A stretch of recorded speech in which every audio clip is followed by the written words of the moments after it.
Boa noite a todos mais uma vez. Boa noite. É uma alegria estar aqui hoje. É a primeira vez que eu venho no centro, primeira vez que eu venho também no bairro do Flamengo aqui em Maricá, que é uma cidade que 6 anos atrás eu só conhecia de nome, e comecei a trabalhar, dar aula em Maricá e virou basicamente segunda casa. E eu não consigo sair de Maricá mais.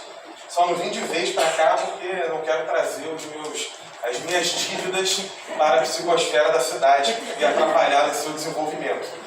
Gostaria de agradecer o convite, agradecer a equipe musical. Eu sempre me recordo quando a gente tem momentos de arte que fazem com que a gente se eleve energeticamente. Eu me recordo de um amigo ateu que eu tenho que fala que o melhor argumento a favor da existência de Deus que já usaram para ele não é nenhum argumento intelectual, nenhum argumento racional, é o argumento da arte. Que ele aponta que a arte é o único elemento que faz ele repensar a postura dele. Porque ele olha para o que o ser humano é capaz de fazer com a voz, com instrumentos musicais, com a arte da pintura ou com qualquer outro meio artístico, e ele realmente se pergunta se a matéria é tudo que há e se seria possível fazer tudo isso se a gente fosse limitado apenas pelo elemento material. Um dia ele vai perceber que não, mas enquanto ele não percebe, a gente fica aqui agradecendo aos companheiros pela música.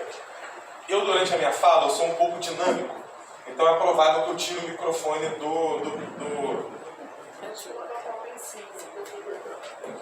Mas aí é coisa de professor, é loucura de professor mesmo, não se assustem. Bom, o nosso tema de hoje é um tema que, do Evangelho segundo o Espiritismo, puxa a partir de uma reflexão trazida por Allan Kardec, um questionamento que todo espírita já se fez, ou se não se fez, precisa se fazer.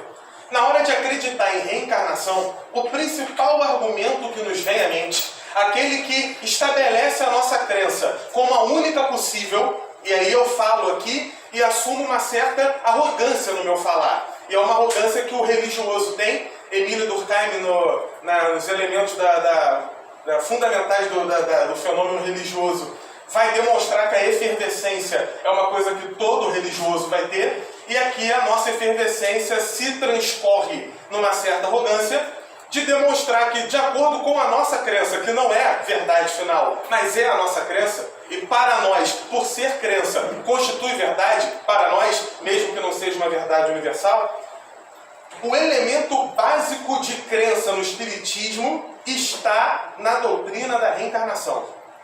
Principal elemento. Você acredita em Deus?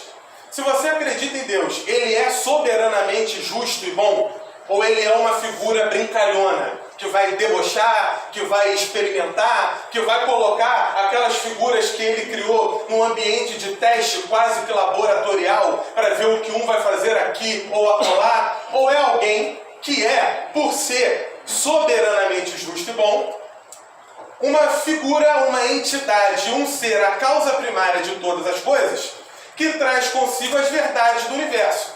Se eu acredito nesse último elemento de definição, eu não posso seguir adiante na minha crença sem considerar o elemento da reencarnação. Percebam intelectualmente junto comigo. Se eu acredito que Deus é bom, se eu acredito que Ele é justo, como é que a gente tem uma variedade de provas que já são trazidas a nós, independente das nossas ações, está aí o tema da nossa palestra de hoje, no momento do nosso nascimento?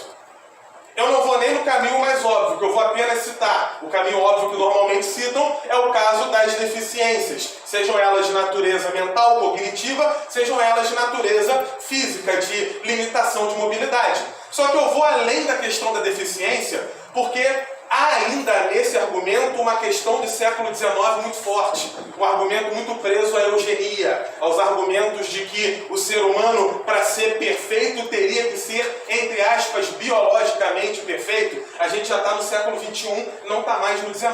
Já dá para se atualizar e entender que um companheiro que tenha alguma questão, seja ela cognitiva, mental ou física, é um espírito tão hábil para o trabalho quanto qualquer outro. Mas eu vou voltar aqui para poder falar das dificuldades. Não, o meu primeiro argumento se trata exatamente da demonstração das diferenças do ponto de vista social. O nosso país, para falar de história, foi o país que mais escravizou seres humanos na história da humanidade. a gente tem só na escravidão moderna, aquela que usou o argumento racial para se estabelecer.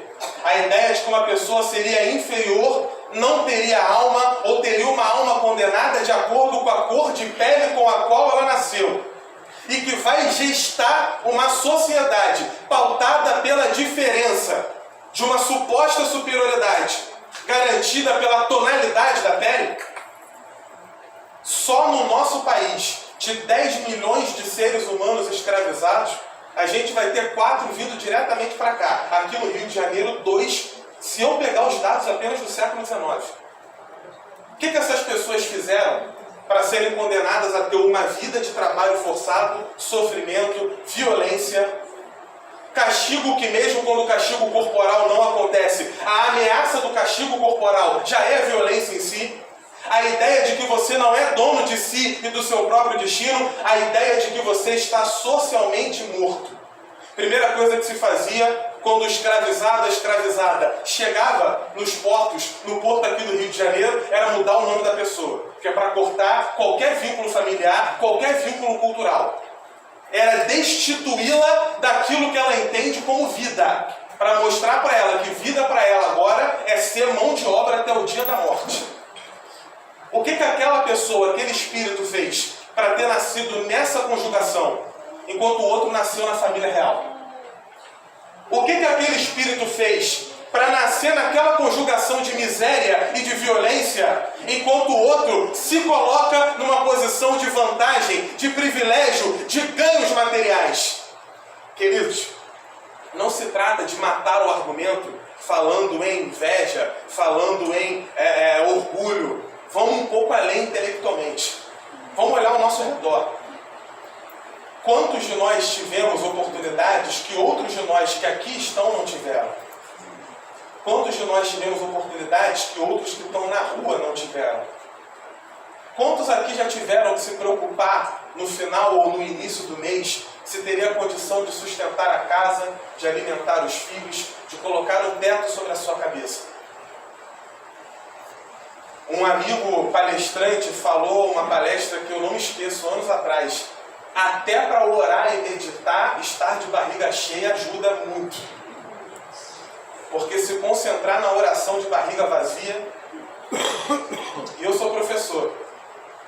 A diferença da realidade que a gente vê dando aula numa localidade pobre, numa escola pública, onde as pessoas vão à escola para se alimentar. O alimento está ali. E dando aula numa escola particular, de mensalidade alta, onde o futuro, materialmente falando, se não está garantido, já está encaminhado. Isso molda também a maneira como você vai se comportar na sua encarnação. É provação pra caramba. E é muito fácil, do alto do púlpito, apontar o dedo para baixo e julgar, como alguém que já sabe todas as verdades e os outros ainda não aprenderam. Olha como é revoltado, olha como não aceita a vida.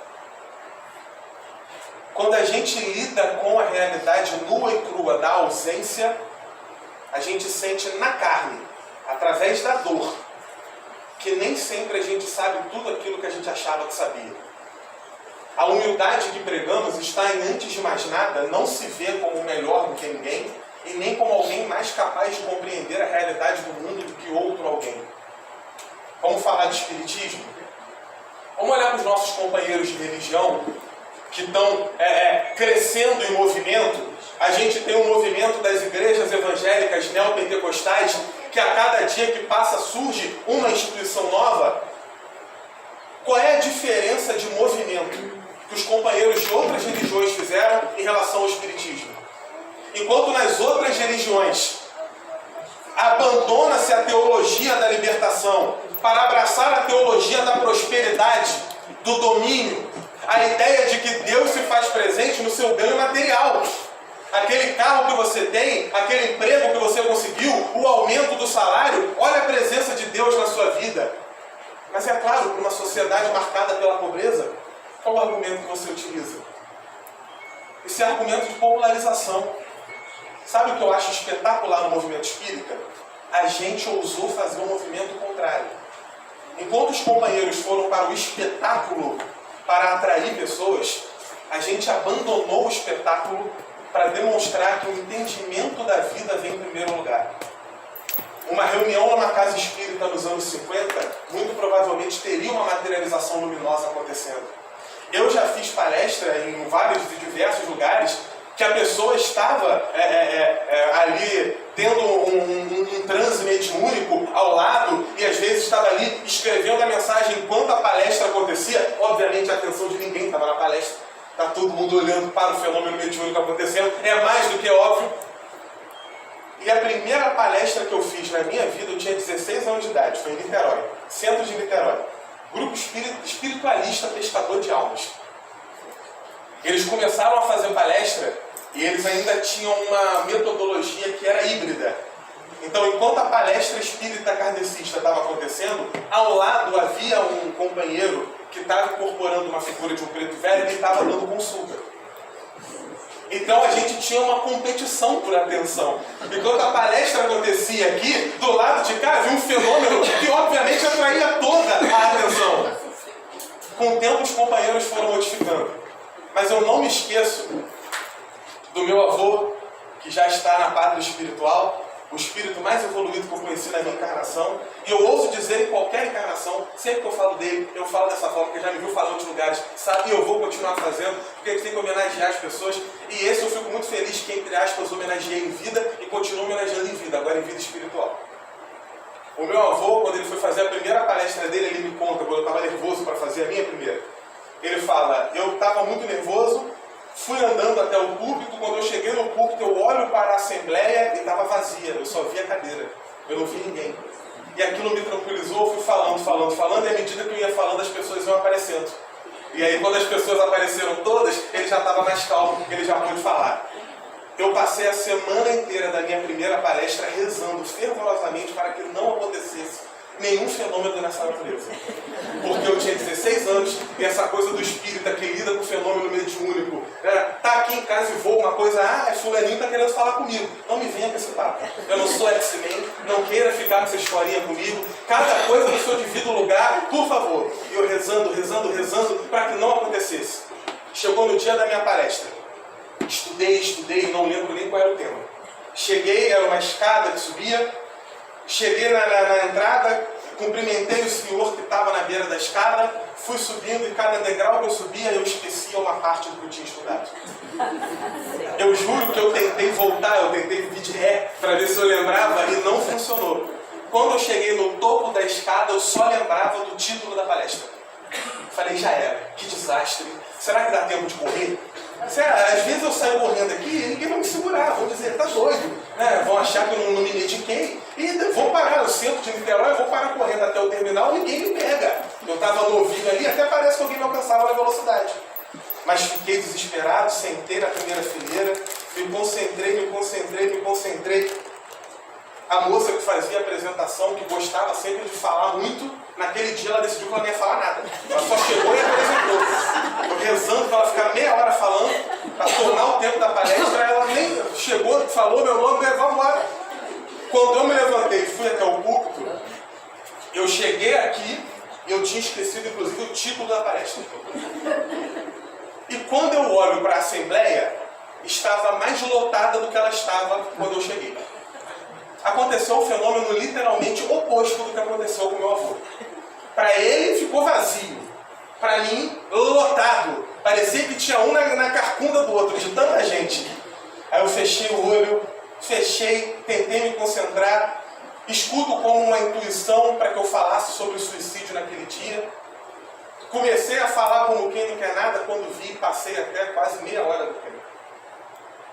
Falando com a presidente do centro tempos depois sobre aquela experiência, ela me perguntou como era o senhor que eu tinha dado boa noite quando eu cheguei. Eu dei a descrição do senhor e ela falou que era o espírito que coordenava os trabalhos da casa. Nunca tinha ouvido falar na figura, nunca tinha visto, só dei a descrição, ela na hora se emocionou, falou, é fulano. Foi ele que fez você esquecer. Falei, pois avisa fulano que da próxima vez é só dar um recado. Precisa pegar a borracha e apagar a minha cabeça. Ele não tinha esse direito de invadir.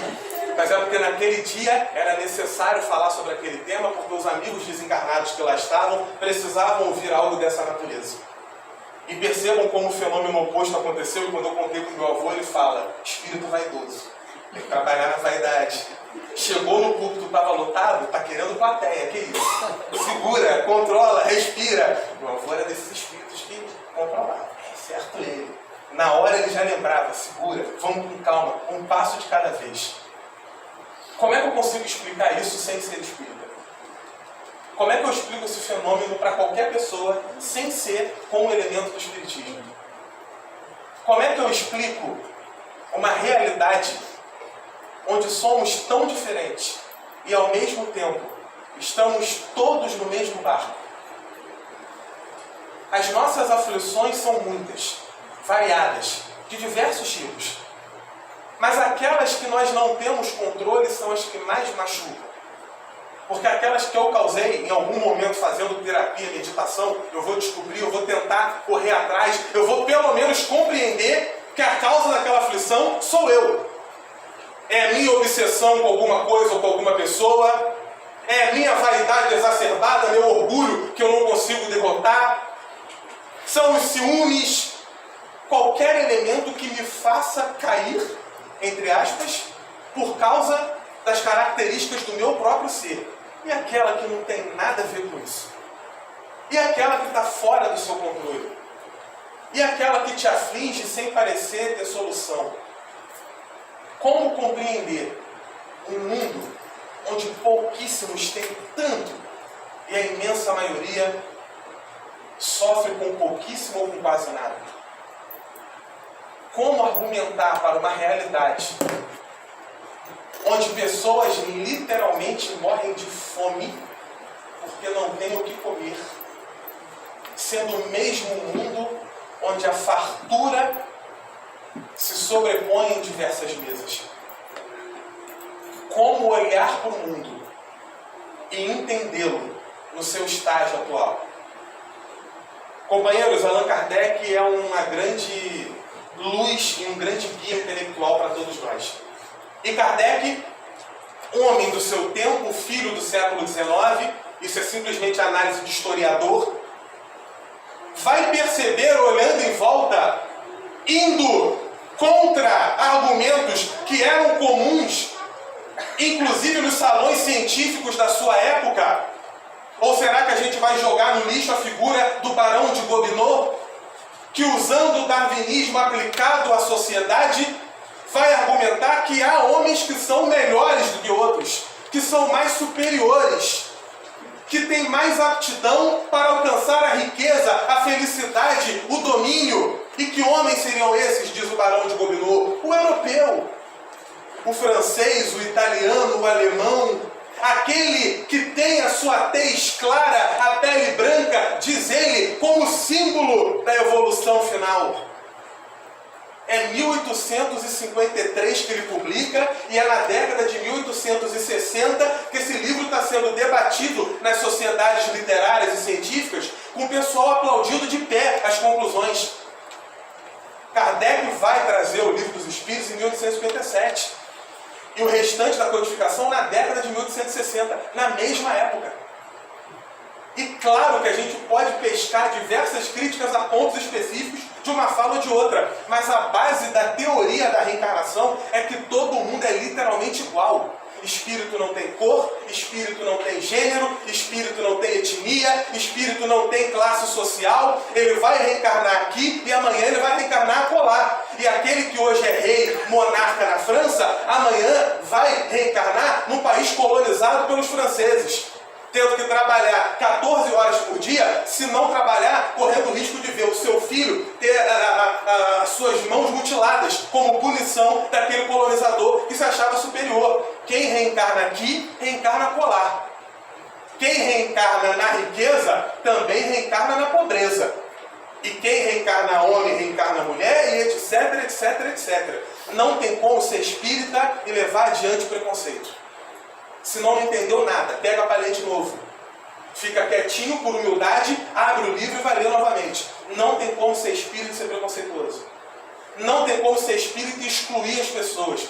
Não tem como ser espírita e acreditar numa ordem de mundo onde alguns são melhores do que outros, usando argumento evolutivo. A evolução é a maior lição de humildade que o Espiritismo traz. Quando Kardec fala que todo mundo evolui, ele está te dizendo que aquele companheiro que agora está cometendo crime, que está todo errado lá fora, quando ele perceber o erro e começar a trabalhar, pode alcançar a plenitude do seu espírito, inclusive antes de você, que está com o dedo apontado julgando. Espiritismo é humildade. Espiritismo é leitura fiel da realidade, inclusive da realidade material. Porque a gente não teria condição de sobreviver num mundo onde simplesmente você pode nascer no lugar errado.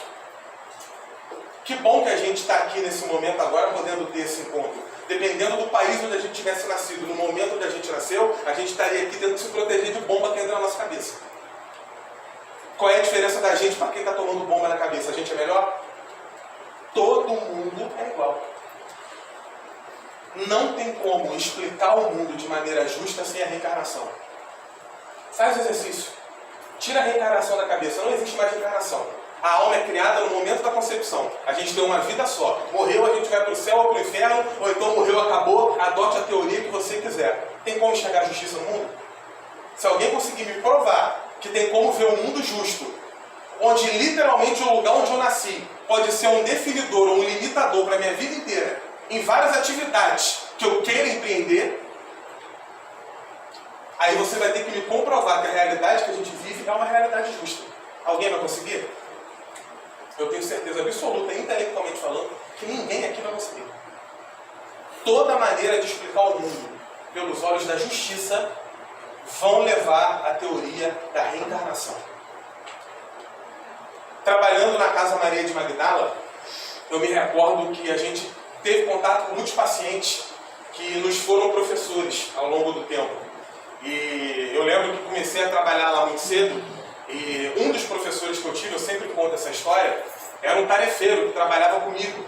E eu peguei um plantão com ele, o famoso plantão banho, que é um plantão que a gente entrava às 6 horas da manhã, e era o plantão mais movimentado do dia, porque tinha que dar banho todo mundo, fazer curativo todo mundo, troca de fralda, fazer o café da manhã, servir o café da manhã, a medicação do início do dia, que era mais pesada, depois, ao final, preparar a colação, que é aquela refeição entre o desjejum e o almoço, que a nutricionista fazia, e no final do plantão ainda limpar o chão para não entregar para o próximo uma coisa imunda, que é o mínimo de higiene também.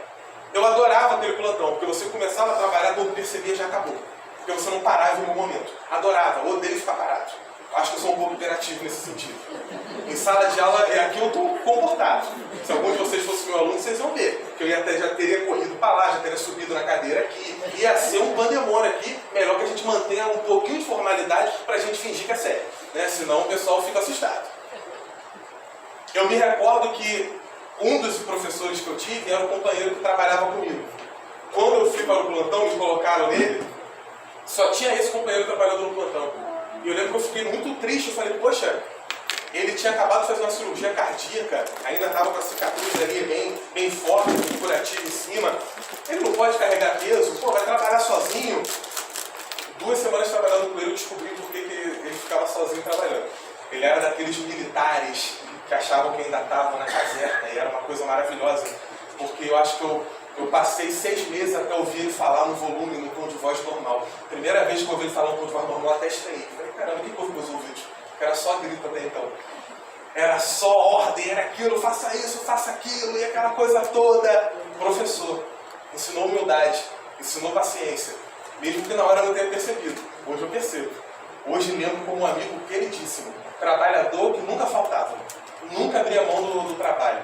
E com o tempo, virando amigos, ele me contou da vida dele, e num momento ele estava passando por um divórcio extremamente traumático, e ele era muito apaixonado pela mulher, e ela nem queria, por questões pessoais deles que eu não perguntei, ela nem queria saber dele, e a filha também não queria saber dele. Ele estava num sofrimento gigantesco, ele amava muito as duas, e ele falava sobre isso.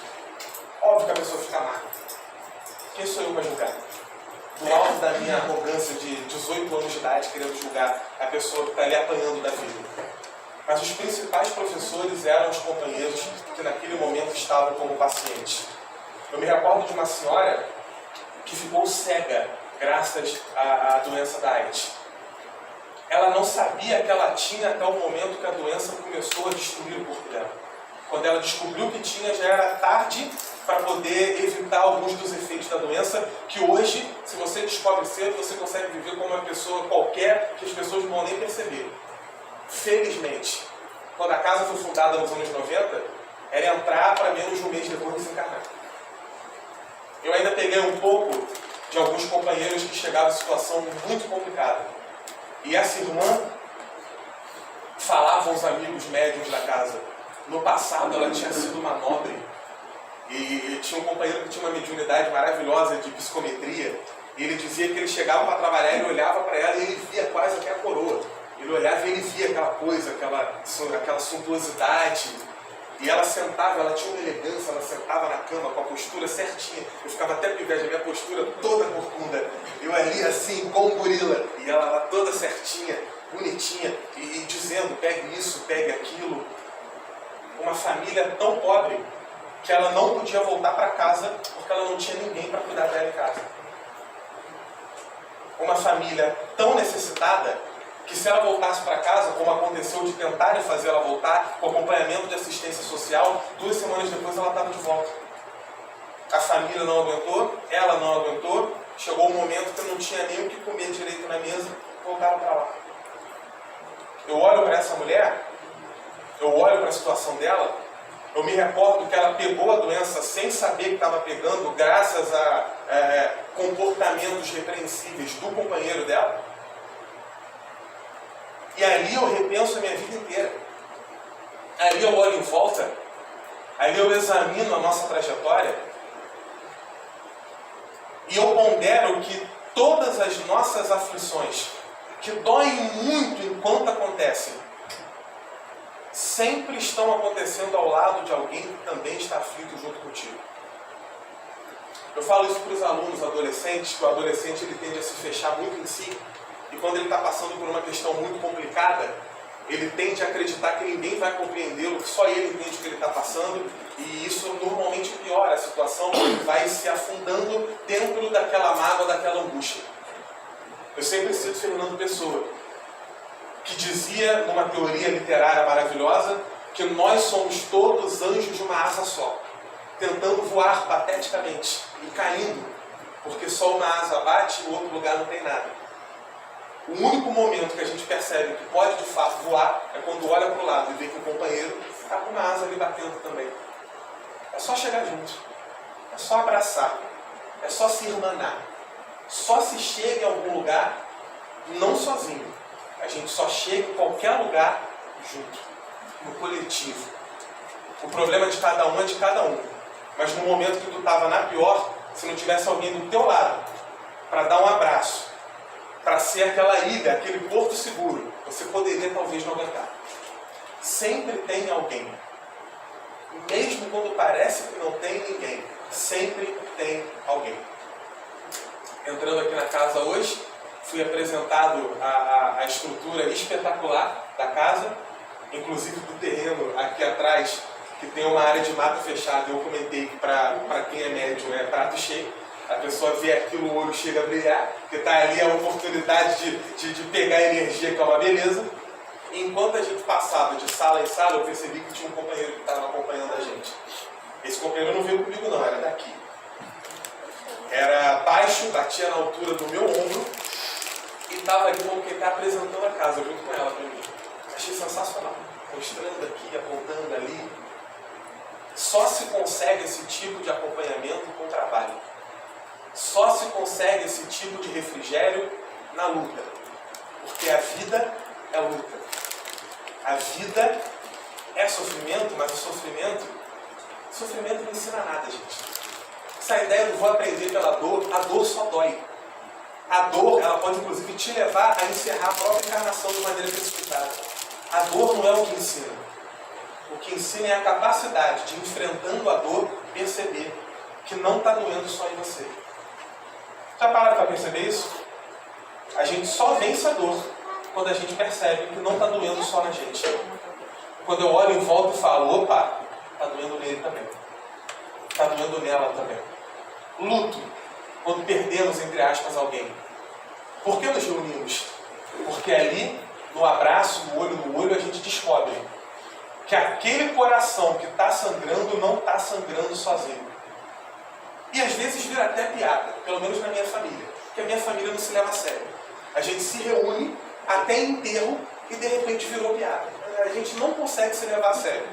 Quando meu avô desencarnou, inclusive, e a gente chega, e eu achei que a gente ia sofrer muito, porque ele era a figura principal da família, era ele que reunia todo mundo. Eu chego, tá aquela figura abusada, o corpo que já não tem mais espírito no caixão, parecendo que estava dormindo. Uma serenidade, uma coisa, uma paz, estava com uma paz do que eu. Eu ali encarnado estava com 10% da paz que aquelas vestes corpóreas estavam tendo ali naquele momento. E quando a gente chega e percebe que o nosso legado, o nosso advogado, é tudo aquilo que a gente construiu. Quando eu olho em volta e vejo que estava doendo em todo mundo, e ao mesmo tempo todo mundo tinha uma sensação de... A gente sabe que ele está bem, vai. Um olhava para o outro e falava, a gente sabe que agora ele vai estar do nosso lado, que agora ele vai estar acompanhando, que agora onde a gente estiver precisando, ele vai estar junto. No dia que ele desencarnou, antes de me contarem que ele tinha desencarnado, apareceu uma gatinha preta, sensacional, lá na porta da nossa casa, aleatoriamente. Ela apareceu lá, ela estava grávida, ela teve os filhotes, e agora, desde aquele dia, como um pedágio, a gente tem que deixar a ração, fazer carinho em todos eles, senão a gente não consegue sair de casa. No dia que ele desencarnou, no dia da dor, no dia do sofrimento, no dia que seria do choro, uma recompensa afetiva imediata, quase que teleguiada, porque a gente nunca está sozinho.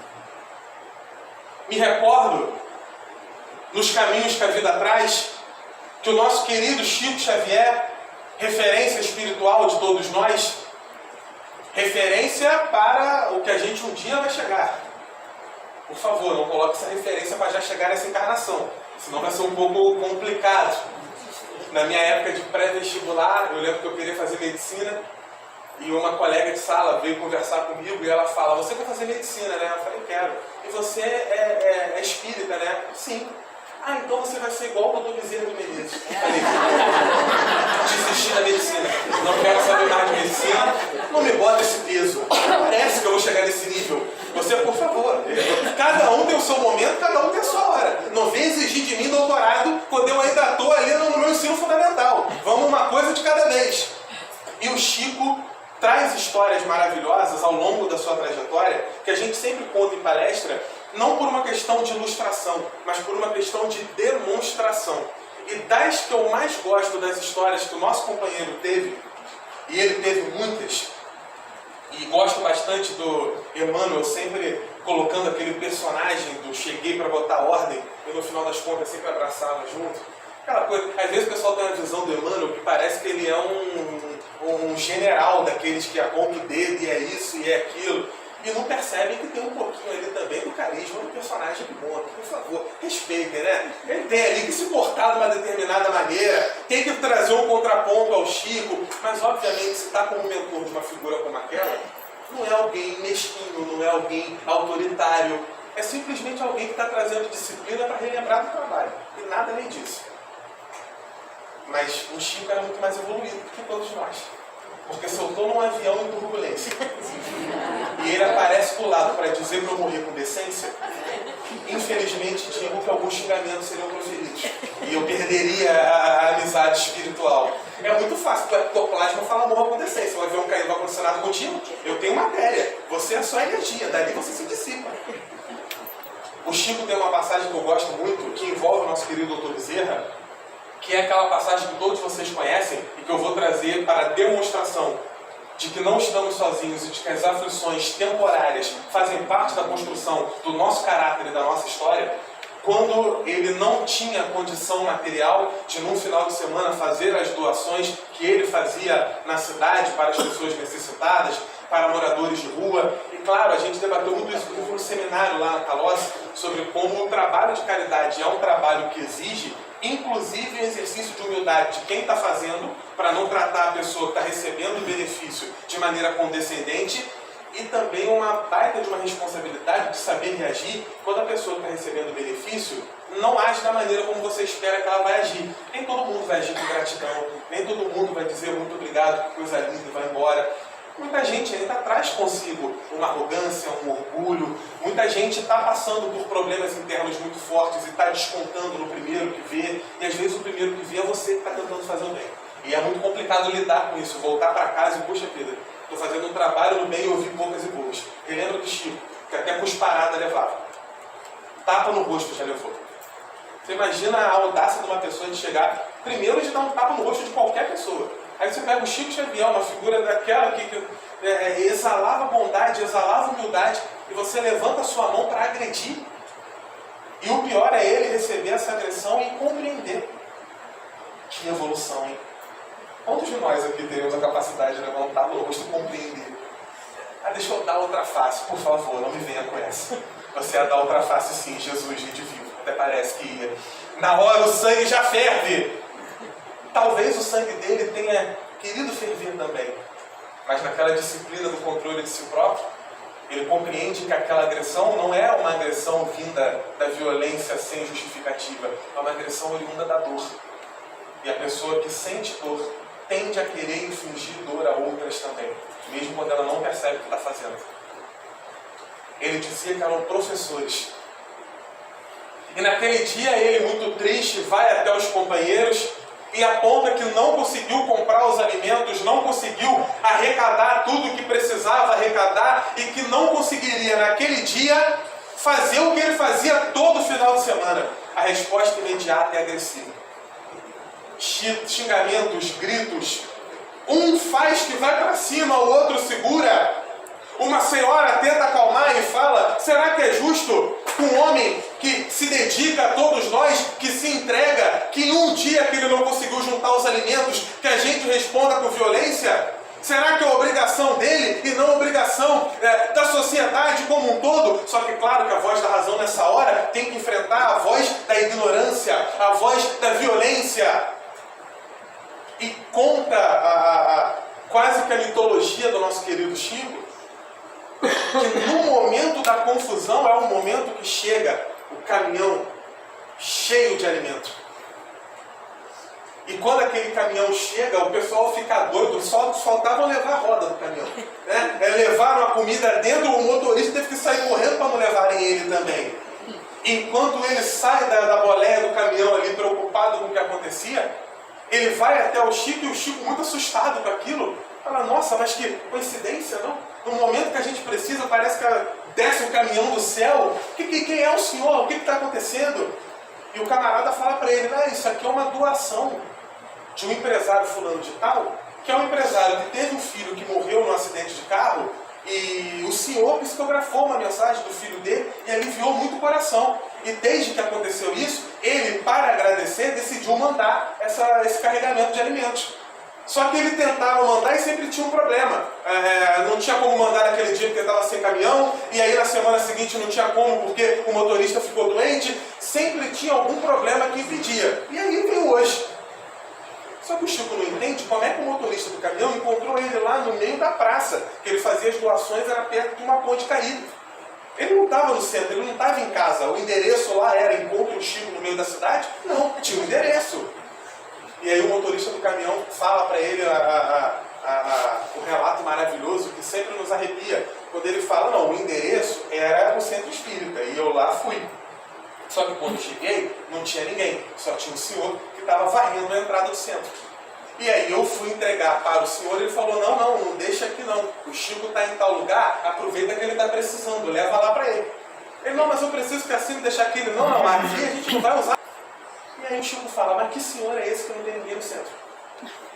E ele pede descrição do senhor.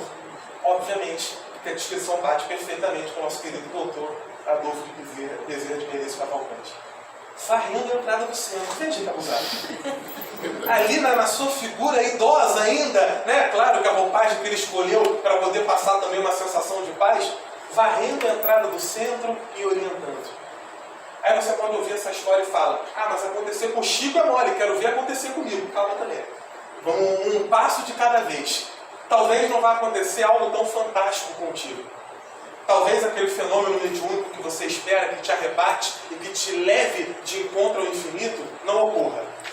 Talvez porque já tenha acontecido. Seja nessa vida, seja em outra. Às vezes já aconteceu e você não percebeu. Às vezes aconteceu em outro momento da sua jornada, quando você precisava que acontecesse. A prova da existência dos diversos mundos e da pluralidade de vidas espirituais é como o nosso encontro, que todos nós já tivemos também, com a figura espiritual de Jesus. Quem fala isso não sou eu, nem é a inspiração mediúnica minha. É o Miramês, que fala através da mediunidade do João Nunes Maia. Para quem não conhece, é quem trouxe a receita mediúnica da pomada de fofoqueiro. O Miramês traz a ideia de que todos nós que estamos aqui já estivemos com Jesus pelo menos uma vez. E ele fala, não precisa acreditar em mim, é só usar o seu senso de justiça. Que justiça teria apenas um de terem tido contato com eles e outros só ouvirem falar à distância. Todo mundo teve. Ah, mas eu era muito primitivo para estar encarnado na época. Não me venha com essa. Até parece. Se ele estava encarnado na época, o pessoal apedrejou, torturou, bateu, botou na cruz. Você estava mais primitivo do que isso? Caramba, hein? Você era uma pedra praticamente. Não era o ser humano. E a gente sabe, ninguém aqui é burro, ninguém aqui é ignorante. A gente sabe que se ele voltasse, como alguns companheiros esperam, hoje, seria crucificado de novo. Ou alguém duvida disso? No momento que ele falasse, eu sou Jesus, era um tiro que levava na cara, na hora. E a pessoa que desse o tiro ia virar uma celebridade religiosa, ia entrar na vida política, ia ser uma maravilha. Porque acabou com o farsante. A gente sabe como funciona, gente. Ninguém aqui nasceu ontem. Não tem por que voltar. Sabe por que não tem por que voltar? Porque já esteve, já ensinou, e o gabarito está todo ali. E todos nós já estivemos, pelo menos uma vez, com o Mestre. Aqueles que reencarnaram mais pobres, os que reencarnaram mais ricos, aqueles que reencarnaram homens, aqueles que reencarnaram mulheres, aqueles que reencarnaram com um tom de pele X, Y ou Z, aqueles que reencarnaram no país tal ou no país acolá ou país outro. Todos nós já tivemos contato com aqueles que trouxeram as mensagens que nos apontam os caminhos da eternidade. O nosso exercício é tentar encontrar dentro de nós em que momento a gente consegue reacender a fagulha que foi acesa naquele dia.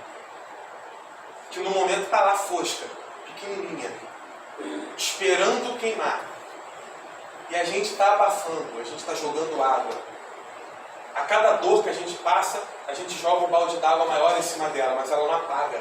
Espírito é centelha. Espírito não tem forma, quem tem forma é perispírito. Espírito é uma centelha. Isso aí é o próprio Kardec que fala, que a forma é orientada pelos espíritos superiores. A forma do espírito sem perispírito é como uma chama. Está lá, acesa, querendo vibrar, querendo queimar, querendo tomar de assalto tudo aquilo que ainda nos prende à matéria. Dona Ivone do Amaral Pereira, grande médium, das maiores médiums que o mundo já viu, humilde até dizer chega. Toda vez que eu elogiava a mediunidade dela, ela falava, não elogia a mediunidade, eu só sou médium assim, porque o meu perispírito não consegue se conectar com o corpo 100%, porque ele tem medo. Porque eu sou um espírito tão irresponsável, já se matou tantas vezes, que a conexão não se dá 100%. Meu perispírito fica com medo de conectar e daqui a pouco eu quebrar essa conexão. Então a mediunidade é por causa do meu atraso espiritual. Perceba a humildade real. Dona Ivone estava aqui, você conversando com ela, daqui a pouco ela fechava o olhinho, parecia que estava dormindo, e ela estava viajando para trabalhar em outro lugar. Estava trabalhando ali. Tem histórias dela estar conversando com a pessoa na cadeirinha de balanço dela, daqui a pouco ela sentava, fechava o olho, e aí o pessoal já sabia, parava de falar. Não duvido que Dona Ivone tenha usado muito isso, principalmente mais velha, para simplesmente dormir, fazer o pessoal parar de encher a paciência dela. Eu, no lugar dela, faria também. Ah, pô, pelo amor de Deus, você finge que está ali em transe mediúnico, fecha o olho, daqui a pouco, quando você vê, já está no 7º sono. Uma maravilha. A pessoa acha que está em transe, ela não chega nem perto, ela nem toca. Entra ali em oração também, você ainda melhora que você gosta dela no ambiente. Mas de vez em quando ela estava trabalhando, ela fechava o olho, ela ia em desdobramento trabalhar. E ela, em desdobramento, ajudou muita gente naquela região das fazendas de Vassouras, de Resende, que foram vítimas da escravização. Ela, os livros dela, todos têm preocupação social. Bezerra de Menezes, na pena de Ivone Pereira, é um espírito que não está preocupado com o que está sendo falado nos grandes salões. É espírito que está subindo favela para poder cuidar do trabalhador que não tem o que fazer para viver e ainda tem que sofrer violência do asfalto e do morro. Bezerra de Menezes, na escrita de Dona Ivone Pereira, está lá no morro, está lá na favela. Está lá do lado do mendigo que está dormindo no chão com uma lona para poder não dormir no asfalto e que está se perguntando se acorda no dia seguinte. É do lado dele que o doutor Bezerra está. O doutor Bezerra está onde nós deveríamos estar. Sempre ao lado daquele que, comparado à minha dor, naquele instante está doendo um pouquinho mais. Que terapia! Quando a gente percebe que o mundo não gira em torno do nosso umbigo. Que aprendizado! Quando a gente sai da própria cabeça para olhar em volta e falar, olha o mundo que foi construído. Que ensinamento! Que ensinamento vai ser trazido pelo nosso querido mestre, quando retornando de uma viagem, para repousar na escadaria do Templo de Jerusalém e nos conta a batuta inspirada de Humberto de Campos. Olha para a paisagem e vislumbra como um pintor orgulhoso de uma aquarela. Olha com aquele olhar de gratidão por estar fazendo parte de algo tão belo. E enquanto medita, percebe se aproximar uma mulher. Aquela mulher, ao se aproximar, imediatamente, sem se apresentar, me fala: Nazareno, sei que és nazareno pela forma como pentei os cabelos. Sei que acabas de chegar de viagem, pois os pés ainda sujos da terra da estrada, suado na testa. Saibas que hoje é o meu aniversário e venho hoje aqui te convidar. A festa será a maior festa da história da cidade e você é meu convidado de honra. Vem comigo. Ele olha para ela com o mesmo olhar que admirava a criação do mundo. E com um sorriso enigmático no rosto fala: hoje não posso, outro dia quem sabe. A mulher fica louca. Não tinha experimentado uma negativa em muito tempo, talvez nunca tinha ouvido um não na vida. Ela insiste: pois se estás preocupado com o tamanho da festa, não seja por isso. Eu vou mandar todo mundo embora e vai ser só eu, você e alguns amigos mais próximos. Teremos a casa toda para nós, muitos comes e bebes, uma alegria, uma festança e reservada. E agora, vens? Com o mesmo olhar e o mesmo tom de voz. Hoje não posso, outro dia quem sabe. Pela última vez ela insiste: pois faço a oferta final. Expulsarei todos os convidados. Não terá mais festa de arromba. Seremos apenas eu e você e as minhas criadas. Peço que se deite na minha cama, com o lençol do mais belo fabricar, e ali irei limpar os seus pés, limpar a sua fronte, acariciá-lo até que você durma, e passaremos a noite juntos, para que possamos consumar a alegria do amor. Faço esse convite porque vejo um brilho diferente nos seus olhos e sei que te amo. Da mesma forma ele responde: hoje não posso, outro dia quem sabe. Ela sai irritadíssima, chutando as pedras do caminho. Chega em casa, reclama, cancela a festa e a vida segue. 1 ano e meio depois, Jesus estava pregando perto de um poço na região de Betsaida, quando uma anciã se aproxima, fala-lhe algo aos ouvidos e pergunta: você vem? Ele diz que sim, termina a pregação, termina a fala, agradece, faz ali uma confraternização com os companheiros que o acompanhavam e vai seguindo a senhora, que o aponta num caminho tortuoso em direção a uma caverna, aponta e fala: é ali, e sai correndo. Ele entra na caverna escura com a mão à frente do corpo e o toque dos seus dedos vai de encontro a uma cabeça, que ao sentir aquele toque se retrai e imediatamente protesta. Quem é? Se veio ter-se comigo, como nos tempos de outrora, já não há mais o que fazer. A doença já comeu o meu corpo, não há mais a possibilidade. Se veio por caridade, suma, corra, fuja, porque não te entenderão. Tratava-se de uma mulher com o corpo tomado pela doença da lepra, que à época era o grande mal da humanidade e que era basicamente uma sentença de morte. Imediatamente ele fala, lembra de mim? E ela reconhece a voz. Ah, Nazareno, saiba que desde aquele dia que nos encontramos, nunca mais consegui viver como vivia antes. Todo dia, no final da noite, ia para a minha janela, acendia uma vela e ficava olhando para a estrada, esperando você chegar. Mas você nunca chegou. Agora é tarde. Agora não tem mais o que fazer, a vida já foi. Jesus, com muita calma e com a mesma expressão e tom de voz daquele dia, fala: vem hoje, porque hoje vejo um brilho diferente nos seus olhos e também sei que te amo. Ele dá um beijo na testa dela e aquela mulher tem a honra de desencarnar nos braços de Jesus e levada para tratamento na pátria espiritual.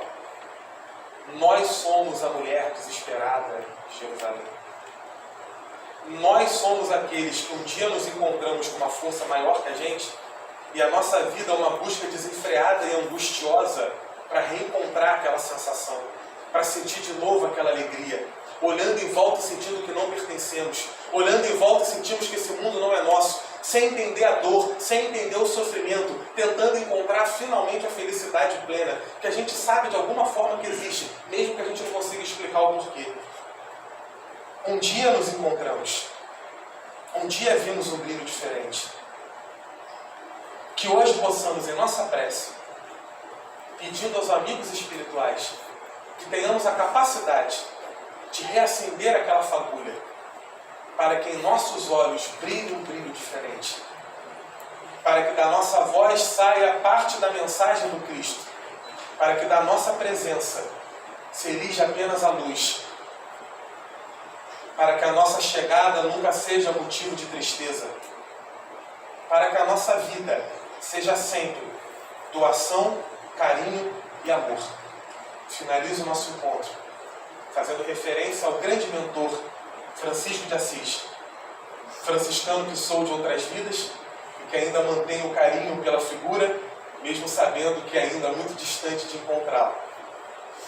Que o nosso irmão, o irmão Sol, aquele que no caminho abraçava qualquer leproso e dava-lhe um beijo no rosto, porque um dia, ao não fazê-lo, retorna choroso para aquele homem e percebe nas suas mãos as chagas da crucificação e recebe a mensagem de que no olhar de cada um dos miseráveis se encontra todo o trabalho da cristandade.